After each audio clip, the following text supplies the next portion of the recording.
এই যে আমার মাংস কষা হয়ে গেছে, আর তোমার দাদাভাইকে আজ পাতায় ভাত দিয়েছি নতুন স্টাইলে। আর এই যে মাংস কষা দেখো, আর তরকারি দেবো। যেমন মাংস কষা হয়ে গেছে দেখো কত সুন্দর হয়েছে। আর একদিন রাইস কুকারে না করলে এতে করলে কত ভালো হতো বলো। কষতে পারলাম না ভালো করে। কলার পাতায় ভাত খেতে কেমন লাগলো? আর গামলায় ভাত করেছি, আর সব নতুন নতুন আইটেম আগেকার যুগের মতন।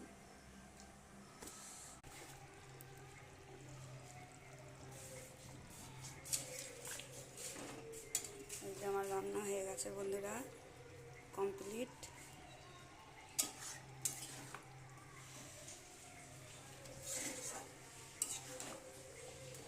মাংস পিস